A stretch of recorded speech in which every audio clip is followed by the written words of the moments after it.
আপনি কি কখনো ভেবেছেন একজন সাধু যিনি সারাদিন ঈশ্বরের কথা ভাবেন তিনিও কেন সবসময় হাতে একটি মালা রাখেন? শুধু সাধু কেন, আপনার দাদু ঠাকুমা মা সবার হাতেই মালা থাকে, কিন্তু কেন? শুধু কি গোনার জন্য? শুধু কি অভ্যাসের জন্য?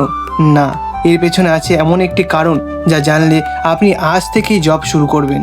আজকের এই ভিডিওতে আমি আপনাকে বলবো জপমালার আসল রহস্য, এর বৈজ্ঞানিক কারণ, এর আধ্যাত্মিক শক্তি এবং এমন একটি গল্প যা আপনার মন ছুঁয়ে যাবে। তো এখনই কমেন্টে লিখুন রাম নাম সত্য এবং পুরো ভিডিওটা মনোযোগ দিয়ে দেখুন, কারণ শেষে একটা কথা বলবো যা আপনার জীবনে বদলে দিতে পারে। নমস্কার বন্ধুরা, আপনাদের সবাইকে স্বাগত জানাই আমার চ্যানেলে। আজকের বিষয়টা খুব সাধারণ কিন্তু এর গভীরতা অসাধারণ। জপমালা এই ছোট্ট শব্দটার সাথে আমাদের সবার একটা আলাদা সম্পর্ক আছে। কেউ ছোটোবেলায় দেখেছেন মায়ের হাতে, কেউ দেখেছেন মন্দিরে পূজারীর কাছে, কেউ হয়তো নিজেও ব্যবহার করেন, আবার কেউ ভাবেন এটা শুধু বড়দের জিনিস। কিন্তু সত্য কথাটা হলো জপমালা শুধু একটি ধর্মীয় জিনিস না, এটি একটি শক্তিশালী হাতিয়ার, মনকে শান্ত করার, জীবনকে সুন্দর করার এবং নিজের ভেতরের এই শান্তিকে খুঁজে পাওয়ার। আজ আমি আপনাকে সেটাই বোঝাতে চাই। তো চলুন শুরু করা যাক। প্রথমেই জানি জপমালা আসলে কি। জপ মানে হলো ঈশ্বরের নাম বারবার মনে মনে বলা। মালা মানে হলো একটি মতির বা পাথরের সুতোয় গাঁথা মালা। এই দুটি মিলিয়েই হয় জপমালা। সাধারণত একটি জপমালায় থাকে 108টি দানা। এই 108টি সংখ্যাটি কিন্তু এমনি আসেনি। হিন্দু শাস্ত্রে বলা হয়েছে মানুষের ভেতরে 108টি আলাদা আলাদা অনুভূতি আছে। জ্যোতিষশাস্ত্রে বলা 12টি রাশির আর 9টি উপগ্রহ, এই দুটো গুণ করলেও 108। বিজ্ঞানে বলে সূর্য থেকে পৃথিবীর দূরত্ব সূর্যের ব্যাসের প্রায় 108 গুণ।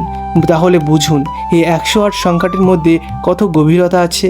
আর মালার শেষে থাকে একটা বড় দানা যাকে বলা হয় মেরু। এই মেরুটা হলো একটি সীমানা। যখন আপনার আঙুল মেরুতে এসে পৌঁছাবে তখন বুঝবেন একটা মালা শেষ হয়েছে। এটাই হলো জপমালার সাধারণ পরিচয়।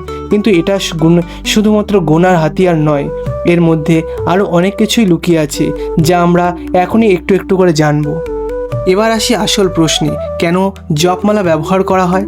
বন্ধুরা একটু ভাবুন, আপনি যখন কোনো কাজ করেন মন কোথায় থাকে? হয়তো কাজ করছেন কিন্তু মনে ভাবছে আজকের ঝগড়াটার কথা, হয়তো রান্না করেছেন কিন্তু মনে মনে ভাবছেন কালকের চিন্তা, হয়তো শুয়ে আছেন কিন্তু মন দৌড়াচ্ছে হাজারো দিকে। আমাদের মন কখনো স্থির থাকে না। একটা পুরনো কথা আছে, মন হলো বানরের মতো, এক ডাল থেকে আরেক ডালে লাফ দেয়, কখনোই থামে না। তাহলে কিভাবে ঈশ্বরের নাম নেব, কিভাবে মনোযোগ দিয়ে জপ করব? এখানে আসে জপমালার প্রথম কারণ, মনকে একটা কাজে বেঁধে রাখে। যখন আপনার একটা হাত মালায় দানা গুনছে আর মুখ বা মন নাম জপ করছে, তখন অন্যদিকে মন যেতে পারে না। হাত বলছে এই দানা, মন বলছে রাম বা ওম বা যেই নামই হোক, দুটো মিলে একসাথেই কাজ করছে। এটা হলো মনকে শান্ত করার একটি উপায়। ঠিক যেইভাবে নৌকাকে নোঙর দিয়ে এক জায়গায় বেঁধে রাখা হয়, জপমালা মনকে সেভাবেই বেঁধে রাখে। দ্বিতীয় কারণ হলো নিয়ম আর শৃঙ্খলা। যখন আপনি বলছেন আজ আমি 108 বার নাম নেব, তখন একটা লক্ষ্য তৈরি হয়, একটা দায়িত্ববোধ আসে। মন বলে না, এটা শেষ করতেই হবে। এই ছোট্ট শৃঙ্খলাটাই জীবনে বড় পরিবর্তন আনে। আর তৃতীয় কারণ হলো গোনার সুবিধা। আপনি কি জানেন মাথায় রেখে একসাথে জপ করা আর গোনা দুটোই একসাথে করা খুবই কঠিন। মালা সেই কাজ আপনার হয়ে করে দেয়। আপনি শুধু নামে মনোযোগ দিন, মালা গুনে নেবে। কমেন্টে জানান আপনি কি কখনো জপ করেছেন, হ্যাঁ বা না লিখুন। এবার আসি সবচেয়ে সুন্দর অংশে, জপমালার আধ্যাত্মিক মানে। বন্ধুরা ভক্তি কি? ভক্তি মানে শুধু পুজো করা নয়। ভক্তি মানে হলো ভেতরের থেকে কাউকে ভালোবাসা, ঈশ্বরকে নিজের সবচেয়ে কাছের মানুষ মনে করা। আর জপ হলো সেই ভালোবাসার প্রকাশ। আপনি যখন কাউকে ভালোবাসেন তখন কি শুধু তার নাম মাথায় আসে না, ঘুমের মধ্যেও কাজের মধ্যেও। ভক্তরাও সেইভাবেই বারবার ঈশ্বরের নাম নেন। মালার প্রতিটি দানা যেন একটি ভালোবাসার স্পর্শ, প্রতিটি নাম যেন একটি প্রার্থনা। রামকৃষ্ণ পরমহংস বলতেন নামের মধ্যে ঈশ্বর আছেন। মীরাবাই সারাদিন কৃষ্ণের নাম নিতেন। তুলসীদাসজি রাম নাম ছাড়া কিছু ভাবতেই পারতেন না। কবিরাজ বলতেন রাম নাম জানি লেও ভাই। এরা কি তবে পাগল ছিলেন? না বন্ধুরা, এরা জানতেন নামের মধ্যে এক অলৌকিক শক্তি আছে। বারবার নাম নিলে মন পরিষ্কার হয়, মনের ভেতরে অন্ধকার সরে যায়, একটি অদ্ভুত শান্তি আসে। জপমালা সেই যাত্রারই সঙ্গী। একটি মালা হাতে নিয়ে যখন আপনি বসেন, সেই মুহূর্তে আপনি বলছেন, ঈশ্বর আমি আছি, আপনার কাছেই আছি। এটাই হলো ভক্তি, এটাই হলো আধ্যাত্মিকতা, আর এটাই জপমালার সবচেয়ে গভীর মানে। এবার বিজ্ঞান কি বলে সেটাই জানি। অনেকে বলেন এসব ধর্মকথা বিজ্ঞান মানে না, কিন্তু সত্যি কথা হলো বিজ্ঞান আজ প্রমাণ করছে যা সাধুরা হাজার বছর আগে জানতেন।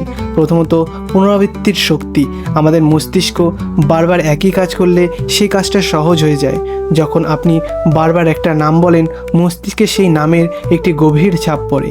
বিজ্ঞানীরা ভাষায় বলে নিউরাল পাথওয়ে, মানে মন সেই নামের সাথে জুড়ে যায়। যখন মন অস্থির হয় সেই নাম মনে আসে আর মন শান্ত হয়ে যায়। দ্বিতীয়ত, স্পর্শের শক্তি। মালার দানা আঙুলে ঘোরানোর সময় আঙুলের ডগায় একটি অনুভূতি হয়। আমাদের আঙুলের ডগায় একটি স্নায়ু আছে। এই স্পর্শ মস্তিষ্ককে একটি শান্ত সংকেত পাঠায়।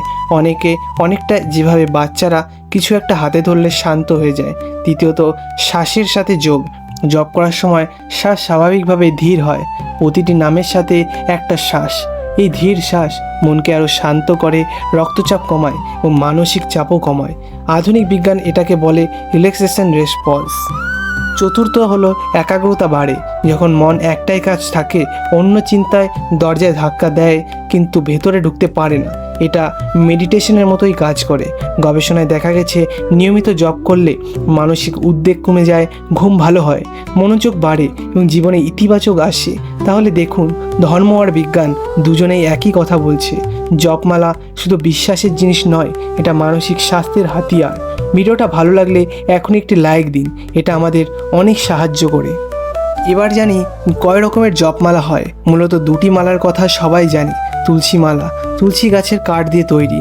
তুলসী হলো ভগবান বিষ্ণু আর শ্রীকৃষ্ণের প্রিয়।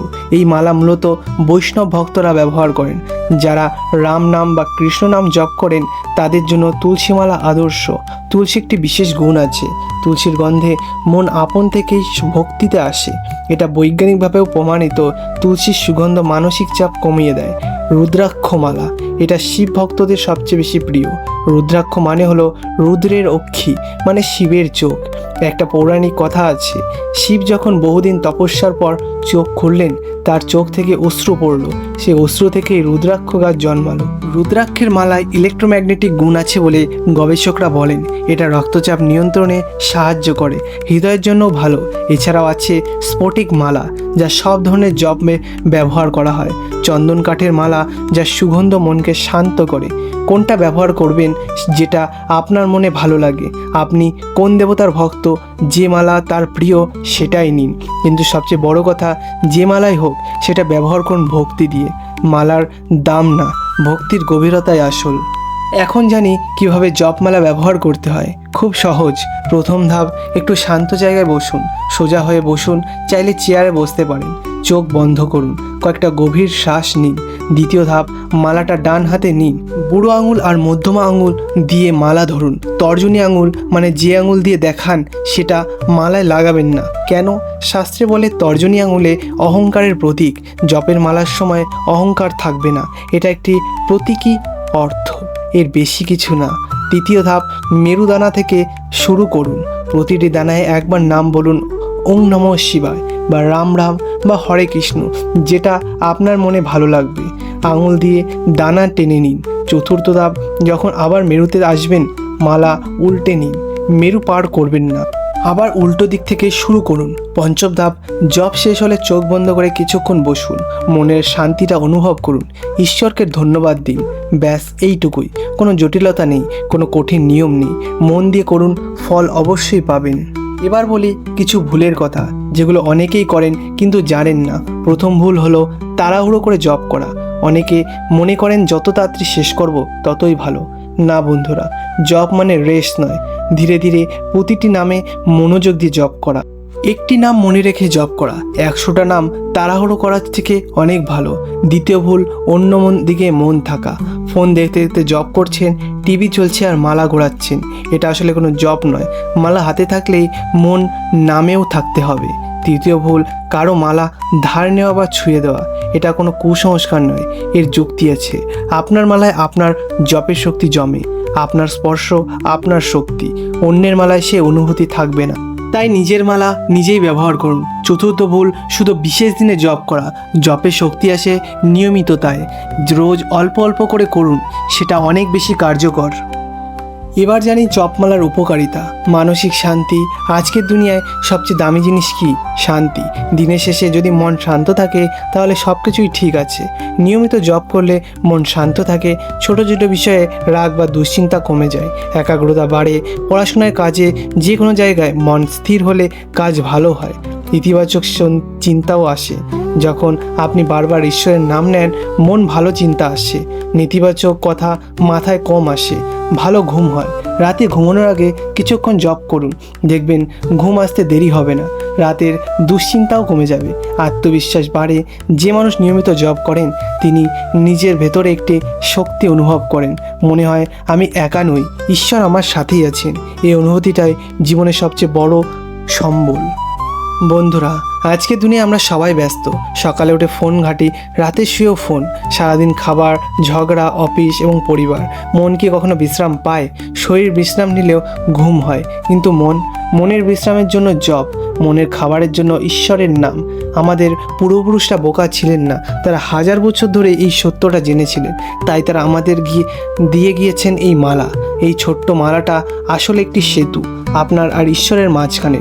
যখন জীবনে কঠিন হয়, যখন মনে হয় কেউ নেই, যখন অন্ধকারে পথ হারিয়ে যায়, তখন এই মালা হাতে নিন, নাম নিন। মনে রাখবেন, নামের মধ্যে ঈশ্বর, জপের মধ্যেই ভক্তি, আর ভক্তির মধ্যেই হলো মুক্তি। বন্ধুরা, আজকের ভিডিওতে আমরা জানলাম জপমালা কি, কেন ব্যবহার করা হয়, এর বৈজ্ঞানিক কারণ এবং এর অসাধারণ উপকার। আশা করি এই ভিডিওটি আপনার কাজে লেগেছে। যদি ভিডিওটি ভালো লাগে একটি লাইক দিন, চ্যানেলটি এখনই সাবস্ক্রাইব না করে থাকলে এখনই করুন, আর কমেন্টে লিখুন রাম নাম সত্য হ্যায়। আপনাদের ভালোবাসায় আমাদের এগিয়ে চলার শক্তি। ভালো থাকবেন, সুস্থ থাকবেন, ঈশ্বরের নামে শান্তিতে থাকবেন। জয় শ্রীরাম, হরে কৃষ্ণ, ওং নমঃ শিবায়। ধন্যবাদ।